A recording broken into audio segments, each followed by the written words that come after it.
Assalamualaikum warahmatullahi wabarakatuh. Perkenalkan, nama saya Adelia Putri Maharani dengan NIM A12 2022 06 778. Kali ini saya akan mempresentasikan hasil dari UTS saya, yakni Dataset Productivity Prediction of Government Employees.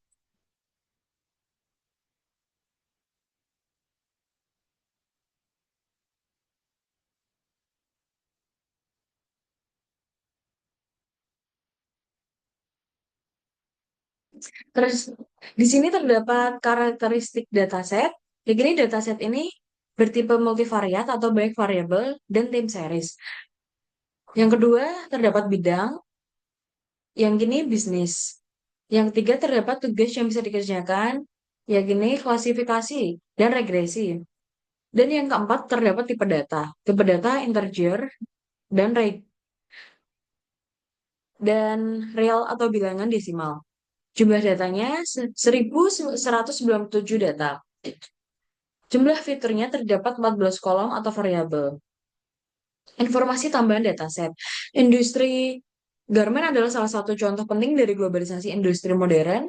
Industri ini sangat padat karya atau labor intensif dan banyak proses manual. Untuk memenuhi permintaan global yang besar, kinerja produksi dan pengiriman dari karyawan sangat penting. Oleh karena itu, perusahaan garment sangat membutuhkan data untuk melacak, menganalisis, dan memprediksi produktivitas tim kerja di pabrik mereka. Dataset ini bisa dipakai untuk regresi, memprediksi produktivitas dalam rentang waktu 0 sampai 1, klasifikasi, mengubah nilai produktivitas 0 sampai 1 menjadi beberapa kelas. Selanjutnya, yang ini unit 1 mengumpulkan data. Jumlah baris terdapat 1197 observasi atau data produksi. Jumlah kolom terdapat 15. Selanjutnya terdapat data table, yaitu float, int, object. Terdapat memori 140,4 KB. Tipe data tiap kolom yaitu objek, data kategorikal atau teks, terdapat date, quarter, departemen, dan day. Yang kedua, ada INT 64, yaitu bilangan bulat yang terdiri dari time, overtime, insentif, dan lain-lain. Selanjutnya, yang terakhir ada float 64, terdapat bilangan pecahan atau desimal, yaitu target produktif, productivity, SMV, dan lain-lain.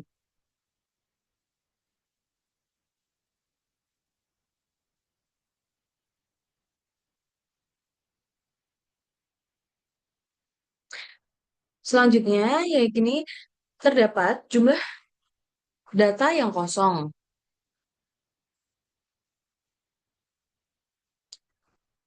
atau date quarter Departemen D 1197.00 lengkap tidak ada data yang kosong. 2IP 691.00 dari 1197 ada 506 baris kosong atau nol, perlu perhatian khusus atau buang kolom untuk baris ini.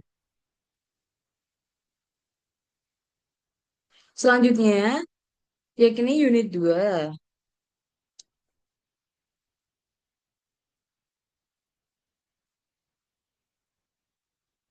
Hasil analisis missing value, kolom jumlah missing presentasi missing value yakini WIP 506 dengan presentasi 42,27%. Penjelasan, kolom WIP memiliki 506 baris kosong atau none dari total data. Artinya, sekitar 42,27% dari seluruh data di kolom ini hilang.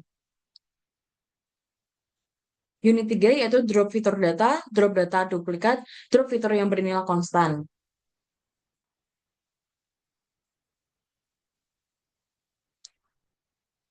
Ya gini, semua kolom tidak punya missing value atau nol, kecuali kolom WIP yang mempunyai nilai 506, nilai kosong none. Selanjutnya yaitu imputasi kolom WIP dengan median. Nilai median dari kolom WIP dihitung hasilnya 1039. Lalu semua WIP diganti dengan angka ini.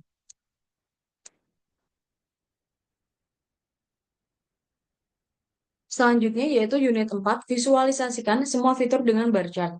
Yang pertama terdapat bar chart quarter. Diyakini hanya ada satu kategori yang terlihat kuarter 1. Batang batangnya penuh menunjukkan semua data berasal dari kuarter 1. Label terdapat non di sumbu horizontal sepertinya muncul karena ada kesalahan saat membuat plot. Yang kedua terdapat bar chart departemen. Ada tiga label di sini. Yang pertama di sewing, finishing, dan finishing. Tinggi batang finishing paling besar, atau berarti departemen finishing mendominasi jauh jumlah data. Sama seperti di quarter. Sumbu horizontal tertulis non. Ini biasanya karena ada error di pengaturan label. Selanjutnya yaitu bar chart day.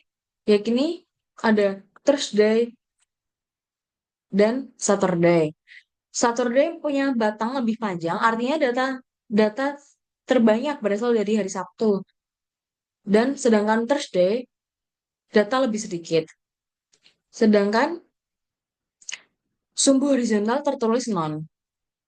Selanjutnya terdapat bar chart target productivity. Artinya diagram ini fokus menampilkan nilai-nilai pada kolom target productivity. Sumbu Z menampilkan nilai target productivity tentang 0 sampai 0,8. Contoh 0,1, 0,6, 0,7. Artinya 70% target produktivitas. Selanjutnya sumbu X adalah horizontal, label terlihat non. Kemungkinan tidak ada kategori atau grup yang digunakan. Batang-batang mewakili satu baris data atau observasi dari dataset. Tinggi batang menunjukkan nilai target productivity pada baris itu. Selanjutnya ada bar chart idle time. Yang di sini terdapat grafik ini harusnya menunjukkan nilai dari kolom idle time. Sumbu Y tertera dari skala 0,4 sampai 0,4. Ini tidak sesuai karena idle time pada dataset biasanya bernilai positif, misal 0,0, 5,0, dan seterusnya. Sumbu X atau horizontal tertulis 0. Artinya tidak ada label kategori yang jelas pada sumbu ini. Isi grafik tidak ada batang sama sekali atau kosong.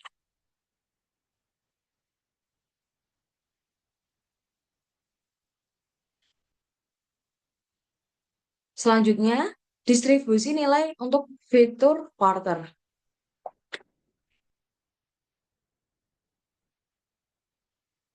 Quarter 1 paling banyak sekitar 360 data.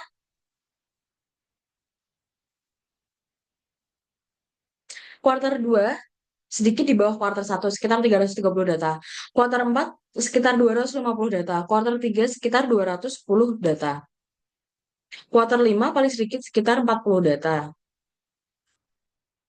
Hasil distribusinya yaitu kuarter 1 30,08%, kuarter 2 27,99%, kuarter 4 20,72%, kuarter 3 17,54%, kuarter 5 3,68%.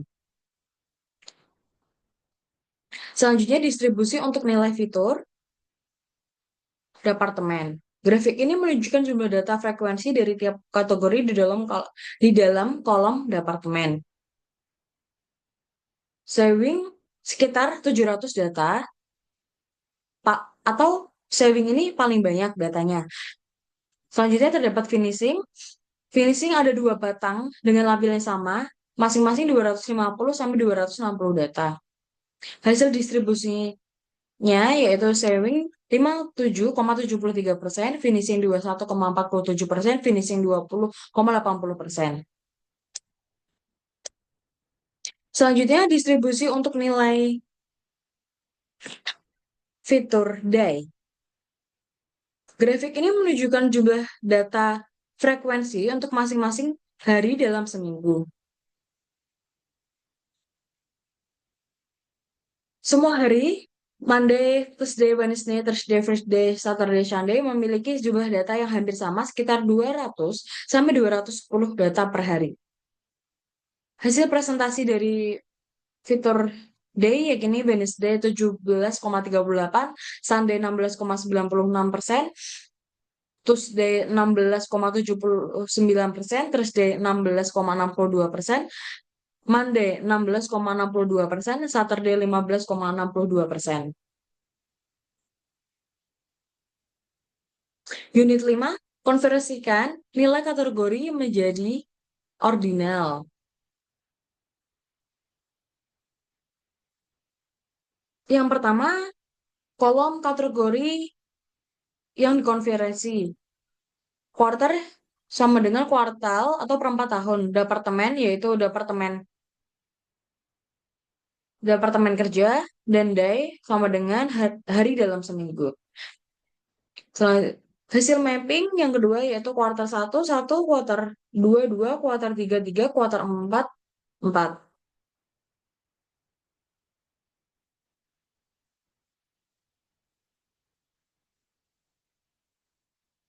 Sampel data setelah konversi yaitu kuartal 1 sesudah konversi 1.0, departemen sebelumnya yaitu saving finishing, sesudahnya 1 atau saving atau 2 finishing, dan day sebelumnya yaitu Thursday, sesudah konversi yaitu 4, contoh Senin, Selasa. Selanjutnya terdapat tim sebelumnya yaitu angka tim, sesudah konversi tetap angka. Target productivity angka sebelumnya yaitu angka target, sesudahnya tetap angka. SMV yaitu standar multi value tetap angka. WIP work in progress tetap angka atau none sudah diisi misal 1039. Selanjutnya yaitu overtime atau lembur tetap angka. Insentif insentif tetap angka. Selanjutnya terdapat idle time yaitu tetap angka. Idleman tetap angka. No of style change tetap angka. No of workers tetap angka. Auto productivity tetap angka. Selanjutnya yaitu unit 6 cek korelasi.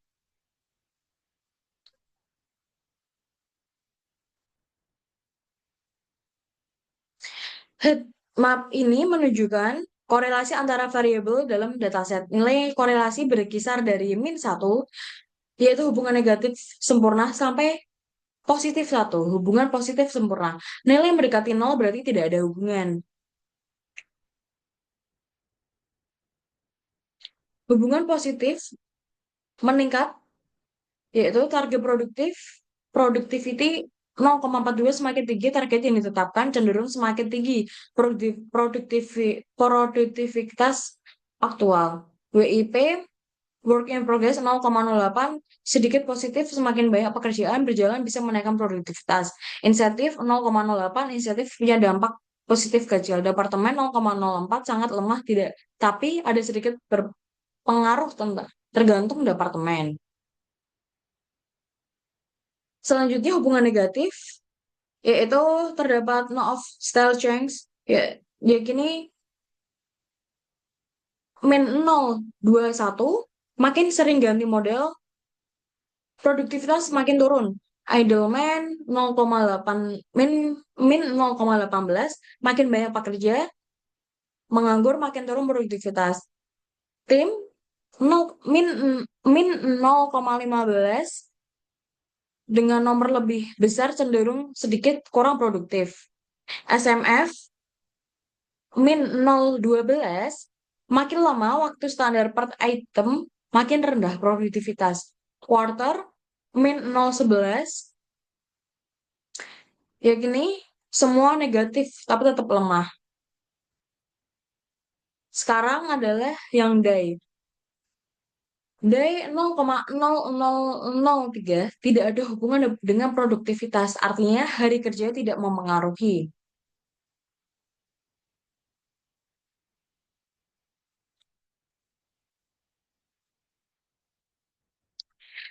Aktual productivity dengan korelasi 1000, korelasi sempurna.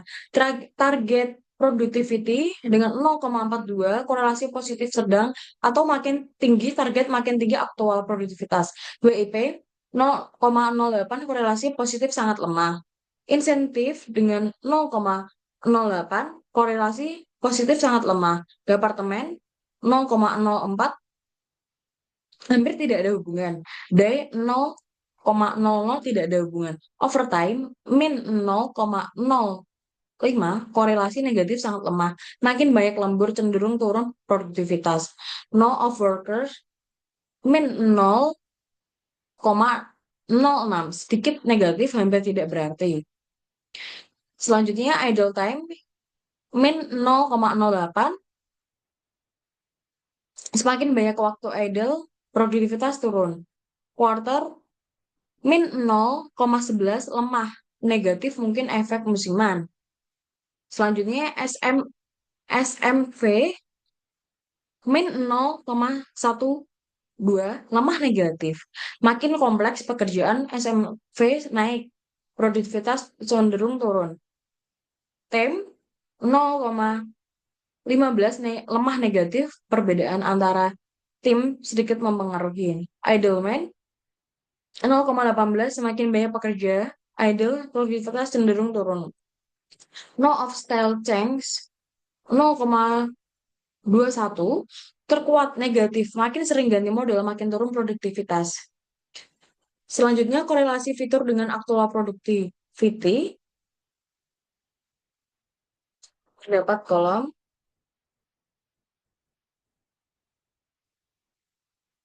Selanjutnya unit 7 bagi data menjadi training dan testing.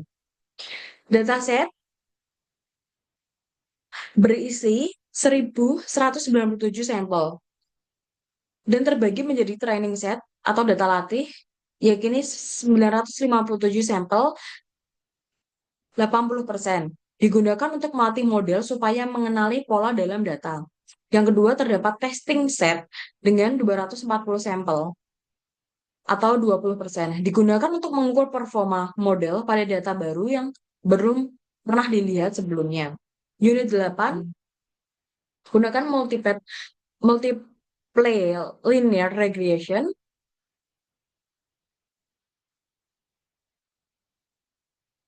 Yang ini terdapat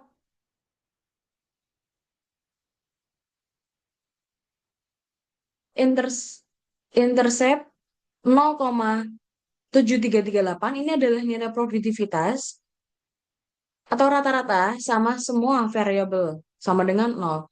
Makna koefisien positif menaikkan produktivitas Y, koefisien negatif menurunkan produktivitas Y. Contohnya seperti variabel quarter dengan koefisien 0,0261, artinya seperti makin tinggi kuartal, misal Q4 sedikit menurunkan produktivitas. Contoh kedua, departemen. Departemen koefisien positif 0,0701, departemen berbeda punya pengaruh positif kecil. Selanjutnya terdapat min 0,0748 day. Hari tertentu sedikit menurunkan produktivitas.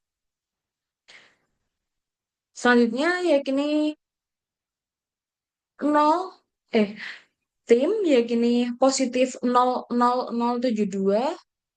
nomor tim lebih tinggi, pengaruh positif lebih kecil.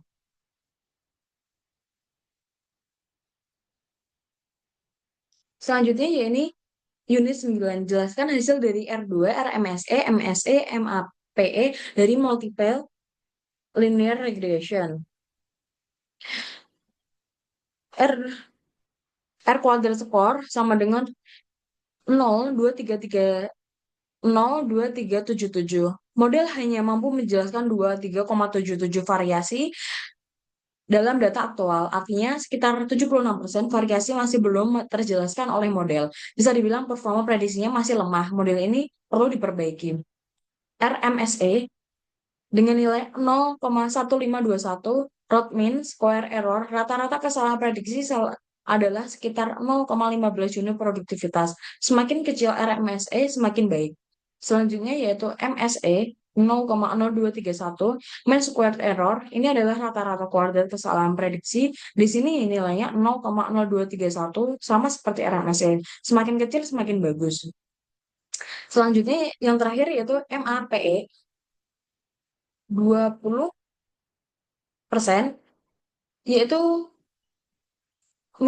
absolute percentage error, rata-rata kesalahan model sekitar 20% dari nilai aktual. Jadi prediksi model rata-rata meleset sekitar 20% untuk data produksi. Ini termasuk cukup moderat tapi masih bisa diperbaiki. Unit 10 sekarang gunakan random forest regression.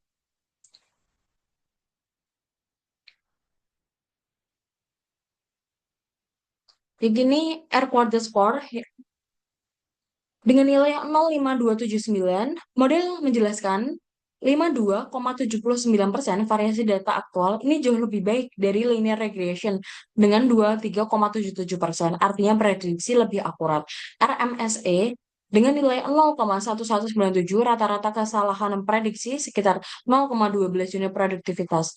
Lebih kecil dari sebelumnya, yakni 0,15, jadi lebih presisi. Selanjutnya terdapat MSE dengan 0,0143, rata-rata kuadrat kesalahan lebih kecil dari linear regression menunjukkan perbaikan akurasi. Yang terakhir terdapat MAPE dengan nilai 13,03%. Rata-rata kesalahan model 13% dari nilai aktual lebih baik dari linear regression yang 20%. Prediksi model sudah cukup baik.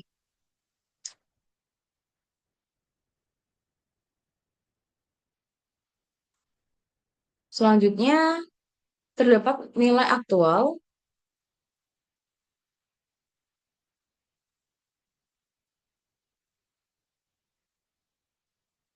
versus prediksi random forest.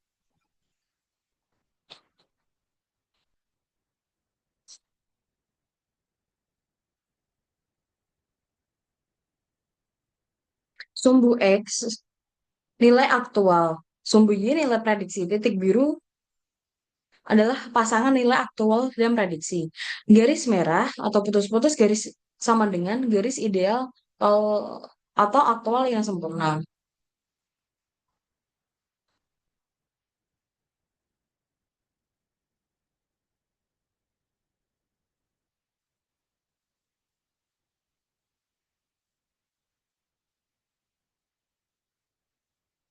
Selanjutnya yaitu step 11 yaitu perbandingan hasil model.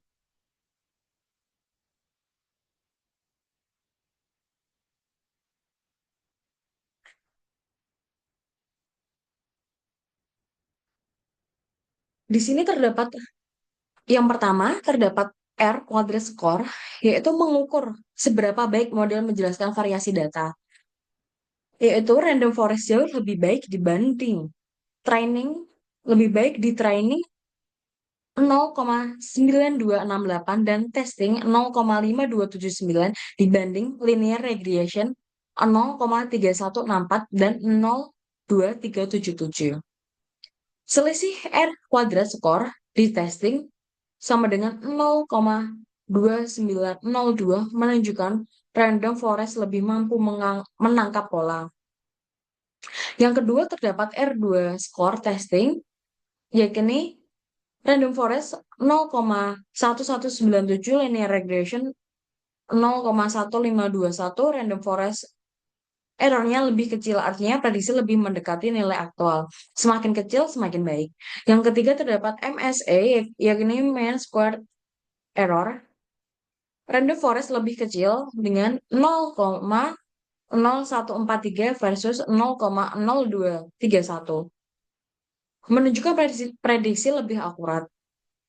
Yang keempat terdapat MAPE, random forest 13,03% linear regression dengan 20%. Random forest lebih efisien sekitar 7%. Yang kelima terdapat CVR, quadrat, score, atau cross validation. Random forest dengan 0,4639, linear regression 0,2867, lebih stabil di generalisasi.